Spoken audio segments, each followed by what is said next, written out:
మంచిర్యాల జిల్లాలో ప్రకృతి విలయం సృష్టించింది. బలమైన గాలివాన దాటికి మందమర్రి పట్టణం అతలాకుతలమైంది. ఈదురుగాలుల తీవ్రతకు ఇళ్ల పైకప్పులు ఎగిరిపోగా భారీ వృక్షాలు నేలకొరిగాయి. విద్యుత్ స్తంభాలు కూలిపోవడంతో పలు ప్రాంతాల్లో కరెంటు సరఫరా పూర్తిగా నిలిచిపోయింది. కార్మిక వాడులు చీకట్లో మగ్గుతున్నాయి. గాలివాన వల్ల భారీ ఆస్తి నష్టం సంభవించగా నష్టపోయిన కుటుంబాలు ప్రభుత్వ సహాయం కోసం ఎదురుచూస్తున్నాయి. తమ ఇళ్లకు తక్షణ పరిహారం అందించాలని బాధితులు డిమాండ్ చేస్తున్నారు.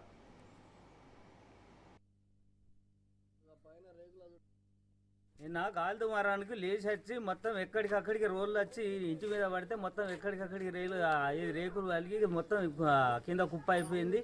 నీళ్ళ ట్యాంక్ వలిగింది. మళ్ళీ పోతే ఎక్కడికక్కడికి అంత ఆగమాగం చేసింది. ఈ చెత్తారం వాళ్ళంతా వచ్చి చూసిపోయారు. మరి ఇదివరకు అయితే ఏం లేదు. సారు కూడా ఫోన్ చేసి చెప్పిన అది ఇప్పటికి కూడా ఆ కప్పంతా మొత్తం దయచేసి అది తీయవలసిందే. మళ్ళా గాలి వచ్చినా మళ్ళీ వచ్చి పడేటట్టుగానే కనిపిస్తుంది. తెలుసుకొని అది చేయండి సార్. ఎందుకంటే మా పక్క పంట ఉన్నందుకు మమ్మల్ని ఘోరంగా నష్టపడి చెప్తాను. ఏం కావాలనంటే ఇప్పుడు ఇదంతా ఎట్లయితుంది సార్? కొద్దిగా గత పెద్ద ఖర్చు అయింది. ఇప్పుడు ఏం కావాలనంటే మరి నష్టపడి 4,000 5,000 ఇస్తే మరి మాకు 4,000 5,000 ఏమైనా అవుతుందా? రేకులు శిశు మందిర్ బడి రేకులు మొత్తం వచ్చి మా ఇండ్లు కూలినాయి. రేకులు మొత్తం ఖరాబ్ అయినాయి. మిషన్ ఖరాబ్ అయింది, కూలర్ ఖరాబ్ అయింది.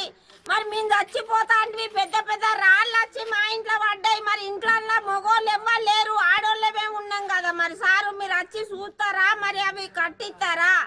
మరి మా పరిస్థితి ఏంది? శిశు మందిర్ బడికి పెద్ద సార్ అంటారు, సాయి అక్క అన్నారు, శిరీష అంటారు.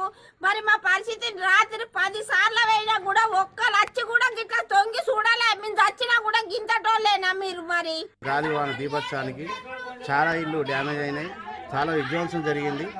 ఇక్కడ మా ముందున్నటువంటి సరస్వతి స్కూల్ నుంచి వెళ్ళి పాత ఉన్నటువంటి రేకులు గార్డర్లు అవన్నీ ఎగిరొచ్చి మా ఇళ్ళ మీద పడి రేకులు ధ్వంసమైనాయి.